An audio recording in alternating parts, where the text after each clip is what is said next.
Hello and welcome to That VidBlaster Guy.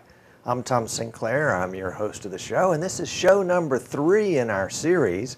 We're through with our alpha shows and on to the beta shows.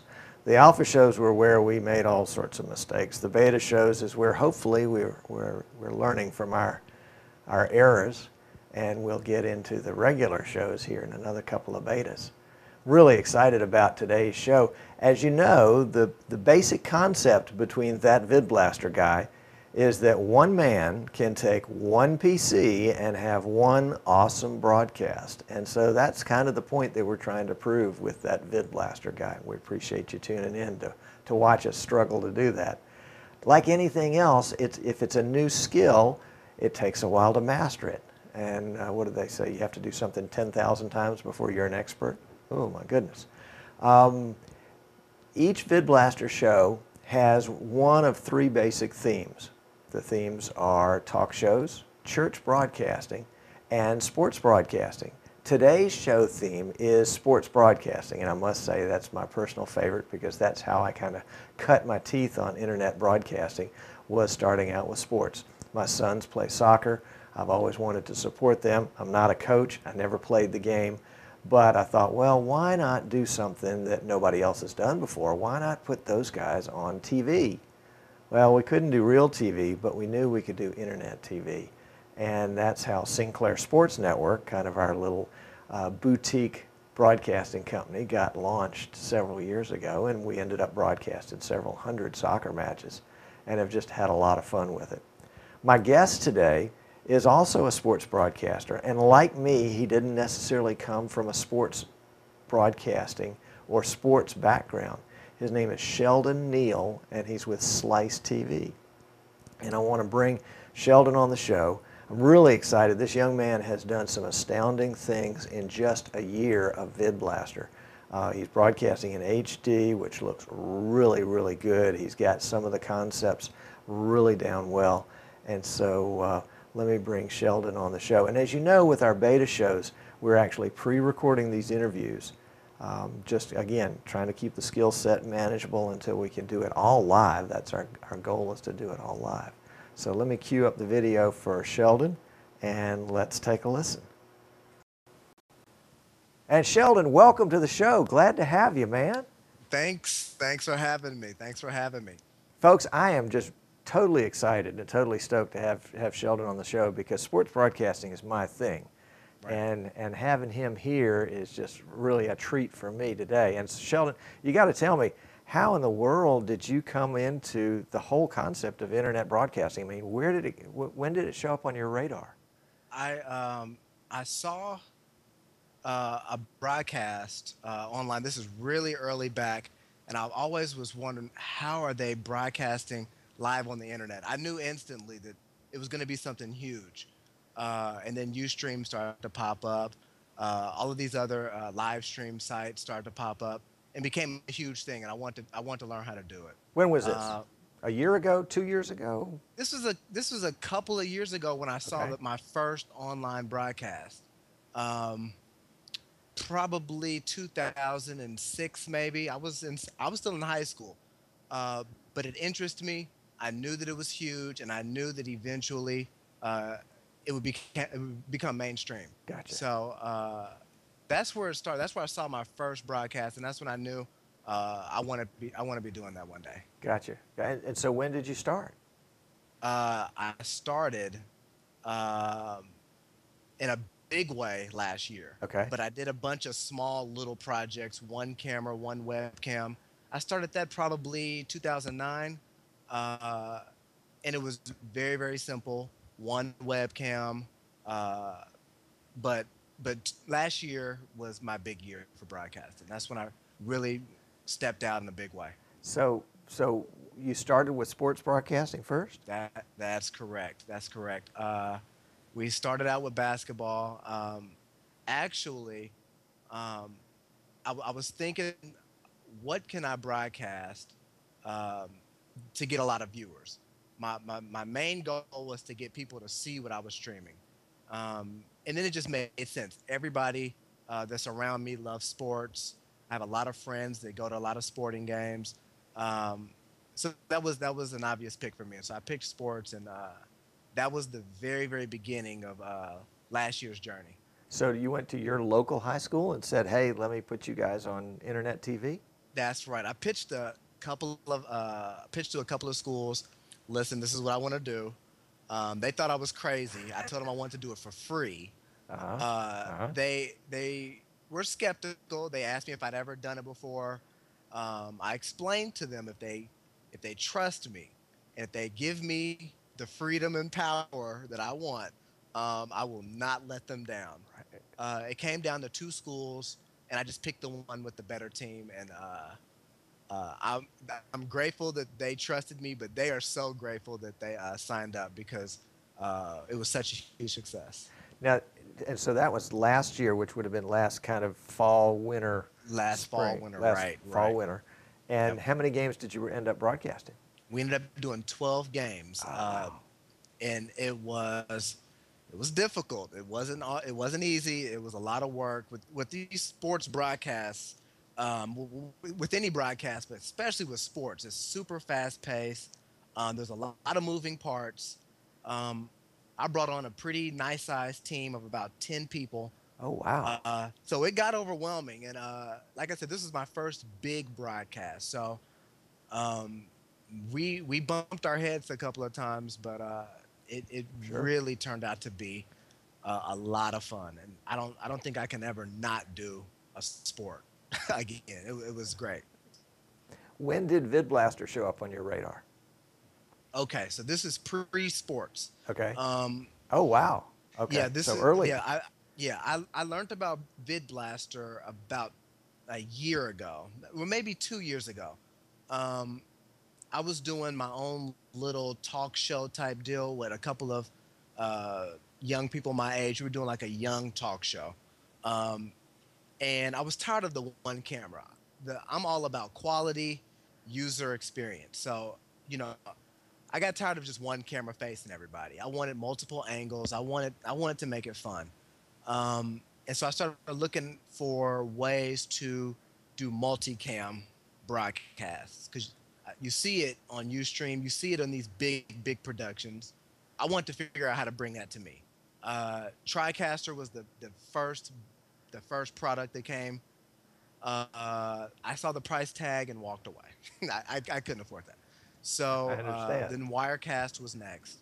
Um, it worked for a little bit, but um, I was still looking for something else. I knew I had to find something else that fit a little bit better with what I wanted to do. And I stumbled on the trial version of VidBlaster. And as soon as I installed it, I mean, the very moment I started opening up modules, I knew this is exactly what I'm going to be paying for. This is what I'm going to be using. And this is what's going to make my little cheap one camera broadcasts something bigger. So that's where it started a couple of years ago, and then with sports, by then I was already using VidBlaster on the regular, and it really worked out. It became my new favorite piece of software. Well, now, and in real life, like me, you're kind of a geek, I would guess. I'm a cool geek though. Oh, Uh, okay, okay. Unlike I, me, that's an old geek. You're a cool geek. Okay, I got it. No I problem. tell No I problem. tell people, especially the ladies, I say, listen, I'm nerdy, but I'm a cool nerd. So, there is a difference. There is a difference. And you're not a sports guy by background. No, No. unfortunately, I don't have any sports abilities. I'm terrible at sports, so it's ironic that I'm doing sports broadcasts, and it blows my mind when I get a phone call from a coach saying, "Listen, we love what you're doing with sports. We want to bring you on." I'm like, "Wow, I'm the last person," but um, I do enjoy going to sporting events, so that helps, and I love being there. I love the rush. I love the live aspect of it. If I were just taking cameras out there and recording it, it would be Totally so different. boring. Yeah, Yeah, it would be yeah. boring. But the the the energy you get with live, and we have our viewers interacting with us, and we're on Twitter. It's so much fun. It's so much fun. Now you've got 10 folks. So how many cameras are you running at a time? we're running 4 cameras, 4 HD cameras. Um, they're positioned all around the court in HD. That was a challenge, but it was a lot of fun. Uh, and we have a couple of people doing announcing. I've grabbed some students. We got a on the court reporter that chimes in. Let's see, what else do we have? We have an audio person. We have somebody run the social networks. So we have quite a bit. We have quite a bit moving and going on. Oh, cool. It, it, it was. I want the broadcast to be as close to NBA as possible. Right. Right. Obviously on a very tight budget, but I knew there were simple things we could do to make it better. So, But isn't it uh, amazing what you can do with oh, not a lot? wow, and that's probably one of the key things when people ask me, "How do you do it? How can I do something like it?" And they instantly think after they watch 5 minutes of my stream that I spent tens of thousands of dollars. Right. I'm using a TriCaster, and Right. it doesn't really take all of that. I think it starts with great software, which is VidBlaster. When you have that valuable piece of software, that's that's a great starting point. And then from there, just pay attention to some of the key details: audio, video, and if you got a good team, Right. you can really do some amazing things. All right. What? I got to interrupt you. Have you got a clip?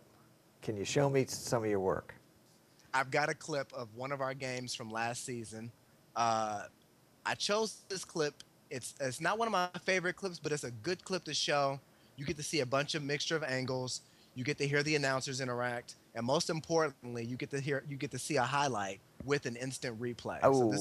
this is a really really good clip to show off what you could do in VidBlaster. All right. Well, let me get the screen here, and we're going to turn it over to you completely. Um, let me see. Okay. All yours. All right, here we go.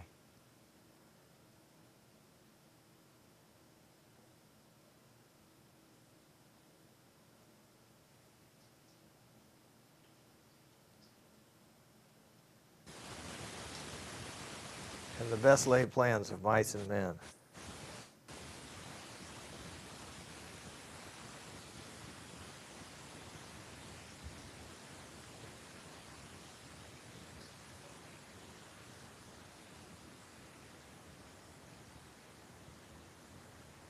All right, Sheldon, we're not picking up any audio here. Oh, okay. Tell you what, cue that up again, and Okay. folks, bear with me. I'm gonna redo the screen capture here, so that we can screen capture his whole screen, and he's gonna re-cue that up again. So bear with us just a second. This is, this kind of like real live broadcasting. Back when TV was live. Right. Okay, there's the whole screen. Okay. And Sheldon, run that from the top and let's see. Let's see what we can do here. There we go. Looks like we're going to miss out on the audio, but we got the video. Now, which is your team, the white team or the black team? White. White team, okay. Yep. So they're on defense. And it's 34-30.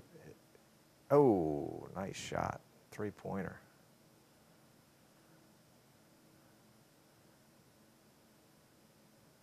And your guys are up by one. Yep. I like up by one right now. I like the bug in the bottom left-hand corner. That's cool. Yeah. And the scoreboard top left, is that VidBlaster scoreboard? Actually, that's something I did in Photoshop. Okay. All right. Yep. But this is where our instant replay comes in. Oh, man. Oh, that was outstanding. And the announcers are going crazy right about now. They really are. And you can't help but wish for a ball out of bounds or something, so you could Right. take it back and show the instant replay. So the whistle blows right here. Yep, and yep. then that's where you get that instant replay. Oh, look at this. Oh, man. Different camera angle, the whole thing. Oh, wow. Man, I tell you what, the NBA is going to be calling you. Gee whiz. Okay. So let's go ahead and switch back. Let's switch back. All right, folks, we're going to have to reconfigure because we were doing a screen capture and I wasn't ready for that one. That was just very cool. All Okay. right, let me get you captured again Okay. in a decent shot. There we go. There All we right. go. Oh my God! Now, folks, if you want to see that, it's going to myslicetv.com.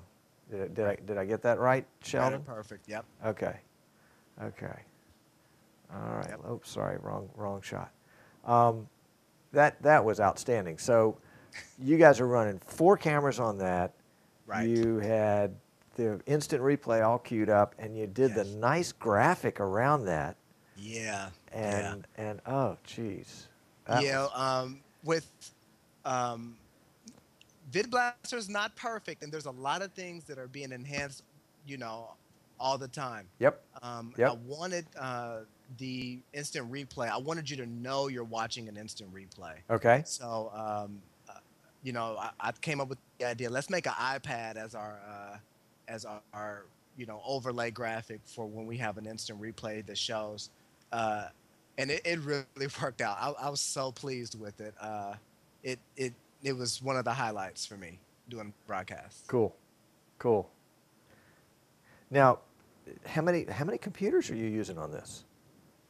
Believe it or not, just one. I have one tower that's handling everything. It's a beast. It's one PC. One PC. And that's your model, isn't it? One PC, one man. How's it go? Absolutely. One man, one PC, one awesome broadcast. That's right. That's right. I'm using one PC, which whenever I tell anybody that they don't believe it, but I'm using one PC that's doing everything. All right, give me some specs on this beast. Can you share that, or is that a proprietary secret? No. I can share it. I'm actually using. I didn't build anything custom. I'm using an HP tower. Okay. An HP workstation. It's a Z600. Off the shelf stuff. Off the shelf stuff. I've got it loaded up with memory. I think 16 gigs of memory. Okay. A couple terabytes of hard drive space. Okay. I've got. It takes Xeon processors, so it's not an i7. Okay. But I've got 2 processors, 2 heat sinks inside of that beast. Okay. I think they call that a 12 core. Okay. Now we're getting a little too geeky, but no. This is fun. I think that's I think it's a 12 core is what you call it, and it handles it. It handles it very nicely. I don't run into any issues at all. I'm trying to think, what else do you give as far as specs?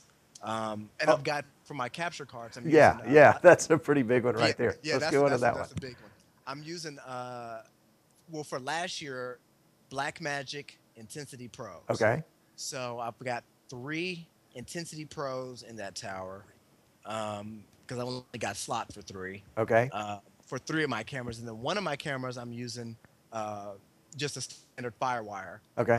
Okay. I've got 2 cameras at the top of the court, and I've got 2 on the floor. Okay. So that's how we did that setup. Oh, that is too cool. Now tell me about your cams. What kind of cams are you using? Okay, believe it or not, I'm using very small Canon Vixia HV30s. Yes. These are HD cameras. Yes. They're tape based, but I don't use the tape. Right. I know that you were using the GL1s or GL2s or something like that. GL1s, and then moved to the Vixia HF100s. Gotcha. So these are just these are HD cameras. I love them. They're tiny, awesome quality, and that's a part of my quick tip showing how I use those cameras to get HD quality. But I'm not using big, giant $3,000 cameras like I wish I was using, but I'm using little small cameras, and when you see the quality, you're blown away. And a lot of people are shocked when they see the little cameras I'm using. They're really tiny. I know I've got one around here, but they're really small, and they do the job. They do the job well. All right. Have you got? You mentioned to me before we started the interview, when we were off air, that you had a clip on tips on using HD. Right. That you made up. Now that's probably got audio in it, doesn't it? Yes, and I think I can switch my Skype audio All right. to make that Or happen. what we can do is go ahead and play it, Okay. and then I'll overlay it. Okay. If you'll You want to send do it it to that me, way? I'll Sure. overlay it, and that'll have the sound and everything else. So let's switch over to that clip, Sure. and then let me get you reconfigured. Sorry about this, folks, but this is just the way it goes when you're live. I'm going to reconfigure and grab your whole screen so that we got your whole clip in there. So all yours. Okay. All right. This is a clip where I'm talking about. I get a lot of questions, emails on Slice Network's page. How are you doing these broadcasts in HD? So I'm going to give you a little bit of how I do it. I'm giving you the hardware part. Um, it's really, really simple. So here it is. Okay. I'm Sheldon Neal with Slice Network. I've been getting a lot of questions on how do I do HD quality on a budget. If you've seen my basketball broadcast I did last winter, we did that in HD. That was my first time doing HD quality broadcasts, and we did that on a budget. So I'm going to show you really quick how to achieve that. A lot of things people are shocked when I tell them I'm doing HD broadcasts, especially for those basketball games. I'm using small form cameras. These are prosumer cameras. This is a Canon HV30, but any HD camera this size will do the trick. So I have a couple of these. We used 4 for basketball. So that's the first thing. Small, $300, $400, $500 handheld HD cameras. All right. Next thing you want to do is you want to grab the component cable, which comes with all of those cameras. These came with the cameras. Most HD cameras these days, they're at that size, they're going to give you a component cable. They probably won't give you HDMI, and most likely you'll have an HDMI output, but the component is what you want to use. You can get longer distances. So get you a component cable. One end will plug into the camera. The other end will plug in to the next tool you'll need. That is Intensity Pro. For VidBlaster users on the forum, they always talk about Intensity Pro being a budget but pretty good capture card, especially for entry level. So this is the way to go for that. Basically, this is one I had on the shelf that I'm not using, but basically it's a card that you'll throw inside of your tower, and it has a dongle which will receive the component end. Okay? So you're feeding the Intensity Pro HD video. VidBlaster will obviously see that. Very, very, very simple. So a lot of people are shocked when I tell them that's all I did. I really just used component cable, which is not really the typical cable you'd use, especially for broadcasting, but we're talking budget HD. Now, I want to show you this cable again. This cable is only, a couple of feet. It's not very long. So for those links where I want to get, 20, 30, 40 feet away, this is what I do. I grab a couple of connectors here, put those on the end of here, like so, and then I go and I grab my big component cable. This is probably 75 feet right here. I don't lose a beat with this cable. It's heavy. It's a hassle carrying it around. It kind of gets tangled. It's really thick. You've got 3 wires on this on each connection, so it's not the best cable to run around with. But when I was starting out and I needed HD quality, this is what I went to. With HDMI cable, you're not going to get 100 feet of HDMI cable. There's some users that are using Ethernet cable with a couple of devices to stretch that out, and that works good. This is the route I went. I got a really good deal on some regular component cable. I have a couple of 100-foot cables, 175-foot cables. Those worked great. But I just grabbed this, connect this, match the colors up, of course, but connect these through, and obviously this end will go to the camera right here. So I've got this to the camera. Now I've got this stretched all the way out. This will go out 75 feet, and the quality will be just like I'm 2 feet away. So that's how I did the basketball games. I'm doing things a little bit different this year. You know, I've got a little bit more of a budget to buy new equipment, better capture cards, better cable. But this worked well, and I could have actually did this year. I just like to buy new toys. But this really worked well if you're on a budget and you want HD footage, HD video, and you've got about 100 feet that you could work with.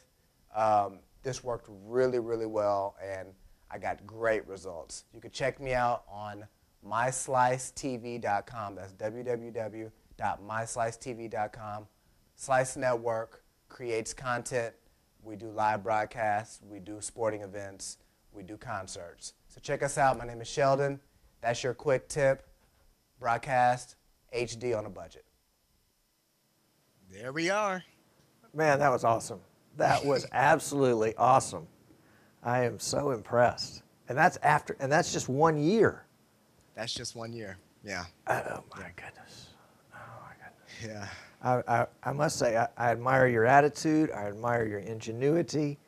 I admire your creativity and putting a team together. This is incredible. Now, all right. So what do you got on the drawing boards now? See, this is the problem that I have. When you try to set the bar high, you have to make sure you can reach it the next year. So that's what I'm dealing with right now. But some of my ideas, I definitely want to take the audio up to the next level. I'm experimenting with some wireless cameras. I don't know exactly where I'm going to go, but I'm experimenting with some wireless cameras. I want to upgrade from Intensity Pros to, a couple of Decklink Duos, which are made by Blackmagic as well. Right. Which will give me a couple of extra cameras I can connect. So I'm just playing. I've got a lot of ideas. Mounting some GoPros up on the backboard. Oh, wow. There's a lot of things that we're playing with. Yeah. With that, just really quick, with the GoPro being on the backboard, you get two things. You get one, a camera angle that you would never get, and then two, you instantly get sound. So the ball hits the rim, and now you have sound. You hear that ball hit the rim. So there's a lot of things that we're trying to take it to the next level, and I hope I don't hurt myself doing it, but it's going to be a lot of fun. It's going to be a lot of fun this year. That's outstanding. Now, is your phone just ringing off the hook from other schools that want you to come in and do yours, or are you going to go abandon the school and start doing a game of the week, or what do you got in mind? Oh, I don't know yet. I don't know. It's not ringing off the hook yet, but I've gotten a couple of calls. I've got some soccer teams that are reaching out to us. I've got some football teams. So I'm just trying to figure out what exactly I want to do. And another problem that I have is that I'm very passionate about, my team's work. So I want to make sure we do it right. So, that's where we're at. But we're trying to figure out the best way to structure it because it's turning into a business. And last year this was a hobby. So, right. We're trying to make that transition and figure out the best way to do it. So it's a good question. We don't know yet. Don't know yet. Well, if it comes to soccer, I'd be happy to give you some background counsel on that because I've streamed, I think, over 200 soccer matches in the last 3 years. You've been doing it for a while. When I first found VidBlaster, I saw your network. And you probably don't remember, but I emailed you. You were one of the first people that I talked to in the VidBlaster forum, and I emailed you personally on your website, and you gave tips. You were very helpful. You and the forum is so valuable for VidBlaster, and I think VidBlaster in itself is very valuable, but I think the forum is probably as valuable as the software itself. And so it's a great community, no doubt. There's people like you that's on there that are willing to help. And before I did my first broadcast with sports, you were giving me a couple of pointers, and You probably don't remember that, but you talked to me a while ago before now, and Okay. it was great to meet people and talk to people that knew what they were doing and willing to help. So, you know, Well, some of us are sharing our ignorance, but no, no. You guys are very helpful, and um, I definitely wouldn't be where I am with my broadcast if it wasn't for you guys so generous. So well, thank you, you're and all very the kind. vid blasters out there that's helped on the forum. All right, Sheldon. So we got this mutual appreciation society thing going. Now that we've got that out of the way, Right. um, roll back the clock a couple of Okay. years, or a year and a half, or whatever you want. You're just starting out. What kind of advice, based on that startup, would you give somebody that's in your spot a year or two ago? What somebody that's just starting out there thinking, oh, I sure would like to stream my high school's basketball games, or my daughter's volleyball games, Sure. or something like that. What advice would you give them, just in general? What pops into your mind first thing? Take your time. Really take your time, and I see a lot of people that will go out, spend thousands of dollars Good, good, trying to get a bunch of stuff, right? and their broadcasts still end up being terrible. Yep, And it's really because they didn't take their time and they really didn't learn each section. Um, great, I tell a lot of people that there's so many different slices to the pie when doing a full production. right? You know, you know, you can't just buy a bunch of expensive stuff and think it's all gonna just work. So just take your time. Just take your time and go one at a time. Start with one camera, add on a second. Start with a small mixer, add on, a couple of mics, and just really pace yourself. And I think that's where uh, you'll get an appreciation for each aspect of it, and you'll be able to you master every aspect of it. So that is, just take your time. Just take your time. That's What's the my rush? advice. Okay, good Yeah. stuff. Hmm. Well, Sheldon, our time has gone way too quickly. Yeah. I just, I'm looking at the watch and I was going, has it really been 3 hours already? No, it's easy. Um, Yeah. well, you got to promise me that you'll come back on the show again. You gotta promise me that you're gonna let me back on. That's what. Oh, no. Oh, golly. It's my treat. I mean, I want to hear how the GoPros on the backboard are doing, and Sure. the sound, and coming up after this interview, I've got some tips and tricks that I'm going to share based on my experience, and so I hope you'll hang around and watch those. One Absolutely. in particular I think you're going to enjoy, because it's probably a problem that you've bumped into, is how do you communicate with your camera people? How do you tell them Absolutely. what shots you want, or I need you to do this, or give me that coach shot, or show that referee, or Right. whatever it is. And I've got some tips that I think you're going to enjoy on this one that are inexpensive and amazingly effective. So All right. anyway, so I'm folks, hang watching. around for that. This has been Sheldon Neal with Slice Network, his own creation, Kansas City, Missouri. It's Kansas City, Kansas. Sorry about that. Is it, Uh, Either one will my work. geography is I just live on I terrible. live on the Kansas side. I work on the Missouri side, so either one works. Okay, okay, but the URL is myslicetv.com, and you can go see what they're doing. It's really a lot of fun. So Sheldon, again, thanks so much for coming on. I can't wait to have you back on the show, and it's really been a treat. Thanks for having me. All right, folks, hang around. We'll be right back. And we're back. And what a great kid. 24 years old, not afraid of anything, really cutting on the cutting edge with a lot of things. One of the things I was really impressed with him, and I hope if you're thinking about sports broadcasting, you'll pay attention to too, was his advice to take it slow and learn your equipment. Learn what it does, learn what it can't do, learn how to hook it up, how many different ways to connect it, all those kinds of things. Because when you get into a crisis situation, and you will eventually, I can guarantee that, where something is not working the way it's supposed to, if you don't know your equipment, you'll be guessing. Sometimes even if you do know your equipment, you're guessing. But if you do know your equipment, you stand a much better chance of troubleshooting whatever that problem is and getting it right quickly. And if you've done any broadcasting of sports, you know when you're right in the heat of the moment, in the thick of the game, If mama's watching at home and suddenly mama can't watch, mama's not happy, and we want to keep mama happy. One of the devices that Sheldon was talking about that he chose not to use is a video balun. And this is one right here that's set up for the component video that he has with the blue, the green, and the red.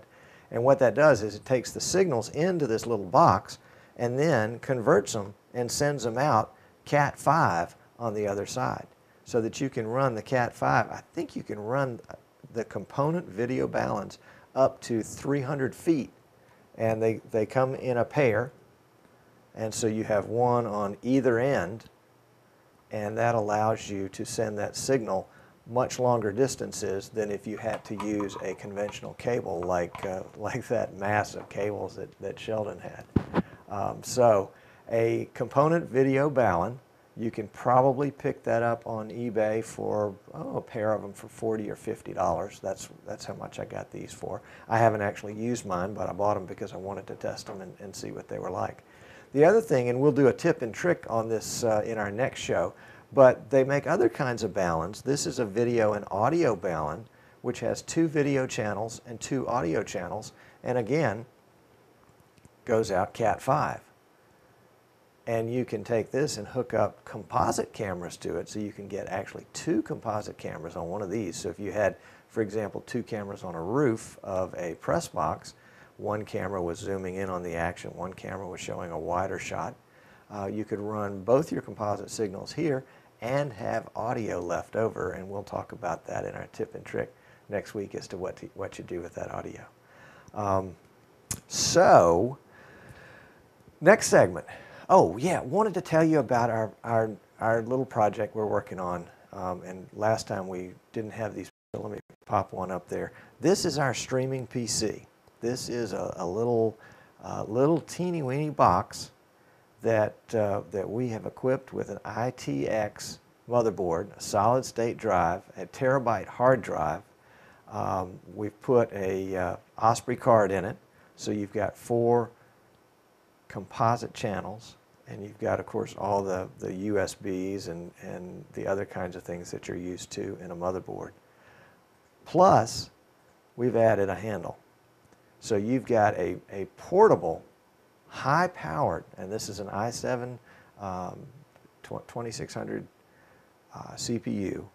You've got a high-powered PC with lots of storage and lots of different ways to connect cameras.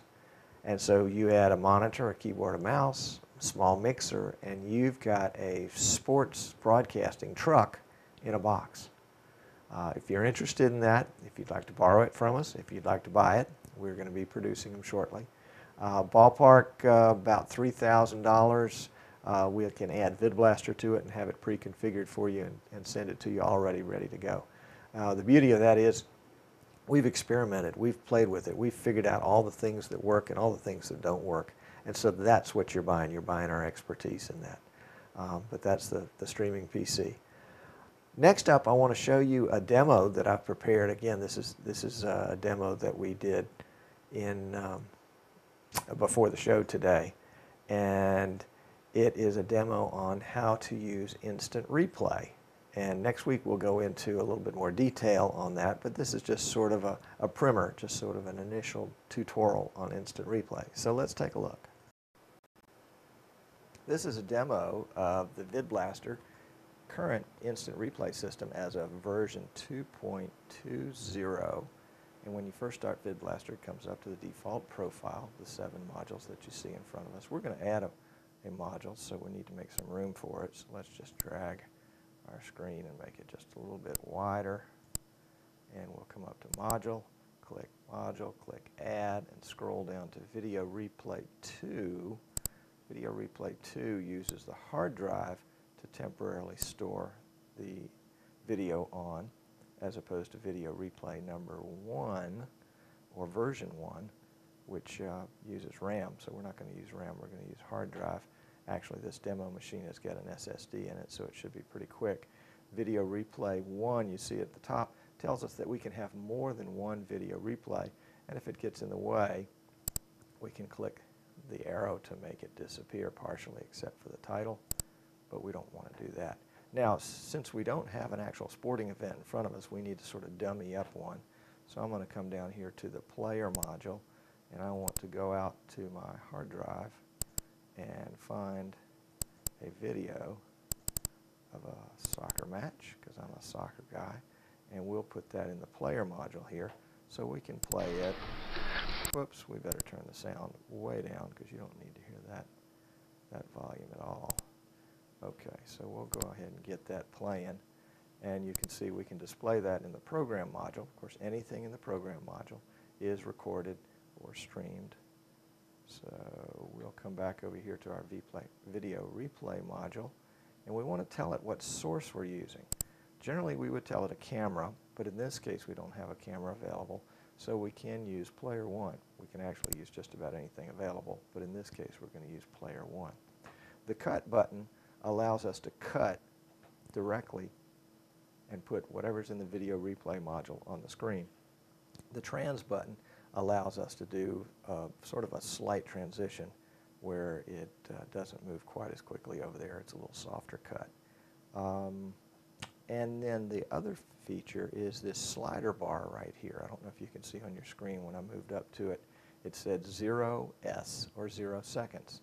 I can scroll this all the way back and pick up the last 30 seconds worth of action.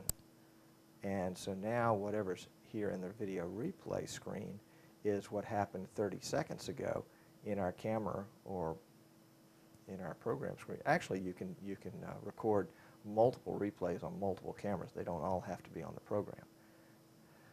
So we can say, okay, we want to see whatever happened 15 seconds ago, so we can drag it to about the middle, and that'll give us what happened 15 seconds ago. So we can see right now the ball is kind of coming in, and in 15 seconds we'll see that same ball go out and come back in. There it goes out, and then it's going to come back in. It's essentially delayed for 15 seconds. And we'll switch over to that, so that switches into our program module. I'm going to pull this video ahead a little bit and get some regular game action there. That'll be a lot more fun. We'll put that up on the program screen so we can now see the players moving around on the field. I think, unfortunately, this particular clip is just a one-camera shoot, so we don't have a lot of close-up action here. But if we wanted to see, like that foul that just was, we would try to grab it right about here, and then that allows the announcer to build up and talk about where the players were, and then boom, there's the foul, and we've got it on instant replay, and then simply clicking the player or the camera would take us back to the live action. So what we did is we went to modules, we added a video replay module, and we used video replay 2 here because we know that uses hard drive to temporarily store the space, where video replay 1 uses RAM. So if you're running Windows 32-bit and you're using this version or older, the replays, you probably don't want to use this one because your RAM is sort of limited to, what is it, 3.5 gigs. And if you've got a fairly quick hard drive, you can use Video Replay 2, or actually for those of you that are sort of stuck with a Windows system that can only use 3.5 gigs, you can set up a RAM drive with that extra RAM and then tell Video Replay that you want to use that as a temporary folder. All right, so we've got our Video Replay module. This is a Video Replay 2 module. It's one here which is a little misleading, but basically it means we can have more than one. We can minimize that, we can maximize it, we can adjust the duration. So I can actually show the same clip twice. Let's say I want to start about 10 seconds, and here's that 10-second clip. You can see it in the program screen. I'll cut back to live action for a second, drag my slider back, and show it again. And if I'm really quick, I can drag it back again and show it a third time. The new instant replay that's still in the works will have the ability to do slow motion and allow us to save these clips. But for now, this is a great way to do instant replay in VidBlaster. For more tips from That VidBlaster Guy, check us out on YouTube, That VidBlaster Guy, or online at thatvidblasterguy.com.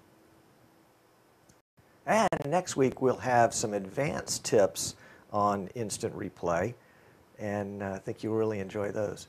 One of the questions that we got a while back was, can we do a text ticker? That is, you know, the little text that goes across the bottom of the screen like you would see on CNN or Fox News. And yes and no. It is not an inherent VidBlaster feature, but there's a way you can do it in VidBlaster. And of course, that's the purpose of That VidBlaster Guy, is to show you all the different ways that VidBlaster can do what you want it to do. And sometimes it means using outside software. And so I've got a little demo here prepared, and we're going to play it. That's going to talk about how to do a text ticker in VidBlaster.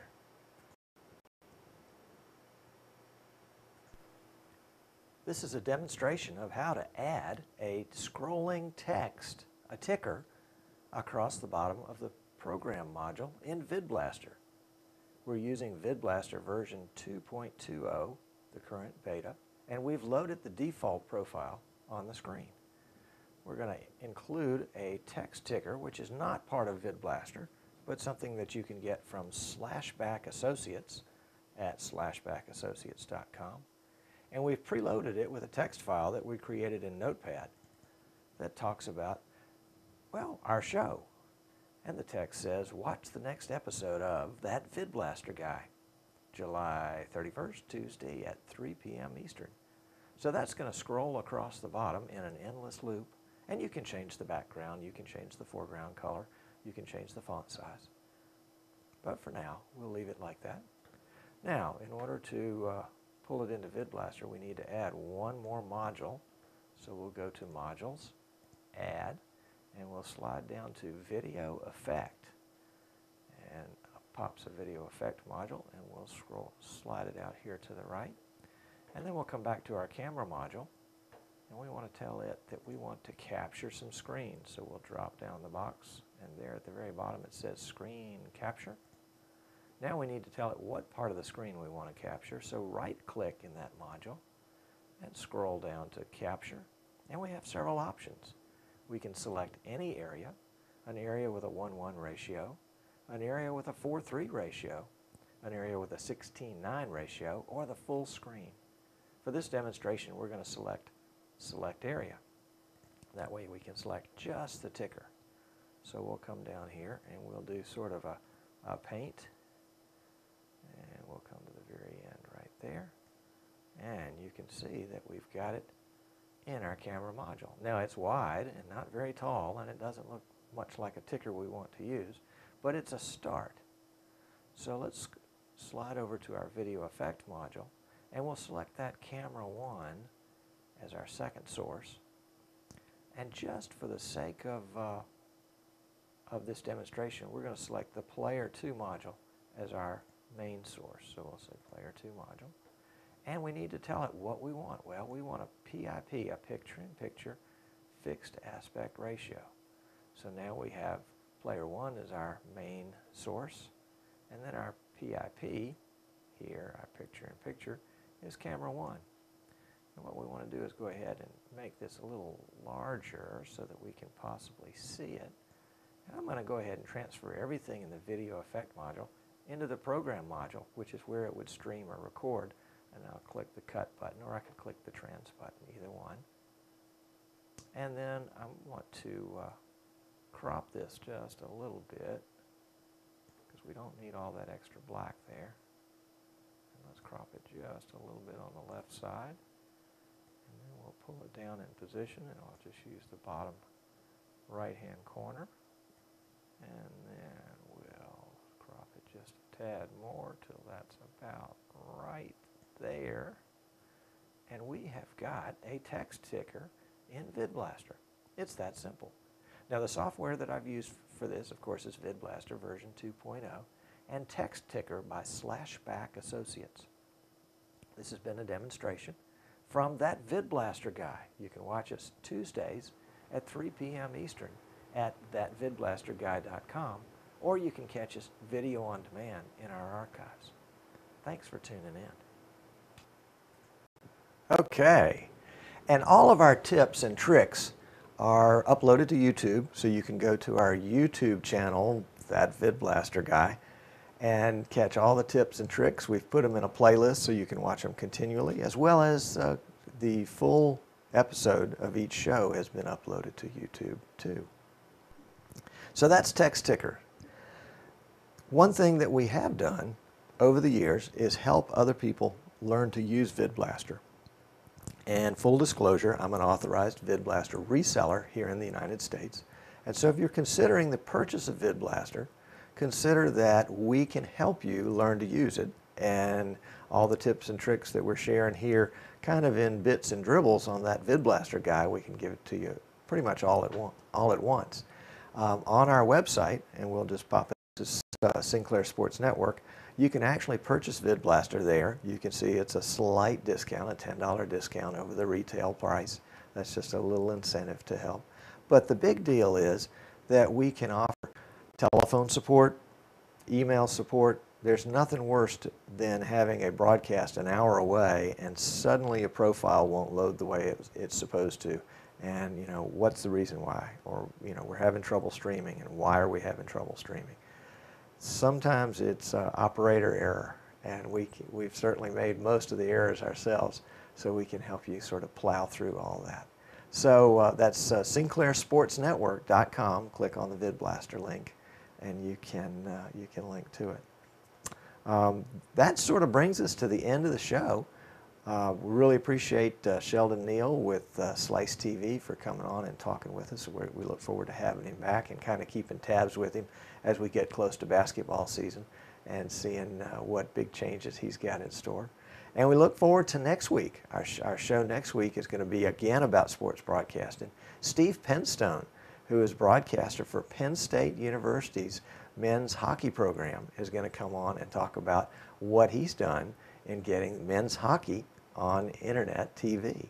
And I think you'll really enjoy that. Plus, we'll have some more tips and tricks about instant replay and talk about how to communicate with your camera folks, especially if they're not sitting right next to you. If they're 100 feet away, how in the world can you tell them what you want without scrambling over there and whispering in their ear and then running back? So that's next week, July 31st. We hope you'll tune in at 2 p.m. Central, 3 p.m. Eastern. And on behalf of all the folks here at That VidBlaster Guy, I'm Tom Sinclair, and I'll see you next week.